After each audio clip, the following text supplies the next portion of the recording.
நடுநாயகமாக ஜெகன்மாதாவை லலிதாம்பிகை என்ற ரூபத்தில் அநேக மகான்களும் கவிகளும் சோஸ்திரம் பாடி ஆராதித்திருக்கின்றார்கள்.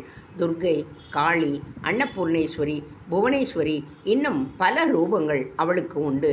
ராஜராஜேஸ்வரி, காமாட்சி, காமேஸ்வரி, திரிபுரசுந்தரி என்ற பெயர்கள் சொல்லப்படும் ஸ்ரீவித்யை எனும் நெறிமுறைப்படி ஆராதிக்கப்படும் தேவதை லலிதாதான்.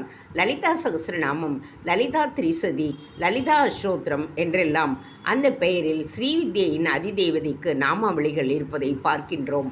அவளை பற்றிய சோஸ்திர நூல்களில் 3 மிகவும் சிரேஷ்டமானவை. துர்வாசர் பண்ணிய ஆர்யா த்விசதி, மூகர் பண்ணிய பஞ்சசதி, ஆச்சாரியாரின் சௌந்தரிய லகரி என்கின்ற 3ம் காலக்கிரமத்தில் வரிசைப்படுத்தினால் இவற்றில் முதலில் துர்வாசர் பண்ணியது, அப்புறம் ஆச்சாரியார் பண்ணது, கடைசியில் மூகருடையது. சௌந்தரிய லகரி நடு